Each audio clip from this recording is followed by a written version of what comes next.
ايوه جاي. اه عارفك يا استاذ ابراهيم، ده انا بشوف حضرتك هنا كتير. انا ليا الشرف ان حضرتك قاعد معايا على نفس الترابيزه. اتفضل يا استاذ، تشرب ايه؟ ماشي اتفضل. عارف يا استاذ ابراهيم، انا طول عمري حرامي. والله تصدقني؟ وانا ممكن اوريك البطاقه. لا مش مكتوب فيها حرامي، مش الدرجه دي يعني. بس انا بيبان على خليتي كده يا استاذ ابراهيم. بس انا كل ما اعدي على يمين الظابط يوقفني يقول لي انزل لي كده انت والسواق اللي معاك. صوبك شغال تبع على العربيه نص نقل. مؤاخذه يعني، طول النهار والليل بحمل القسط بتاع على العربيه. بس السواق ده قتمت الدنيا في وشه امي. هو طول النهار يعني بيشغلني يعني انه محمل وكده. محمل فاكهه، تفاح، رمان، موز، فراولة. شفت الفيديو بتاع البنت الصغيرة اللي بتقول فراولة دي بنت عسل؟ لا مؤاخذة جودة، معلش أنا آسف.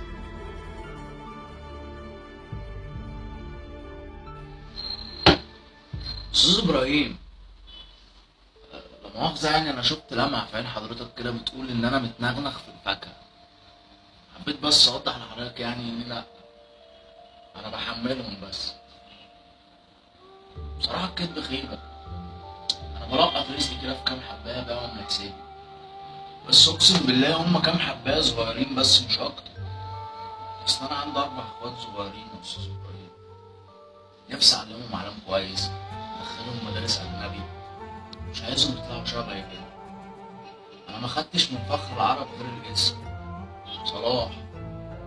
نفسي العيال دي تطلع عيال نضيفه مش زيي. عشان كده انا عمري ما مديت ايدي على حاجه غير اللي يكفيني انا واخواتي بس. وانا كده ابقى حرامي يا استاذ ابراهيم.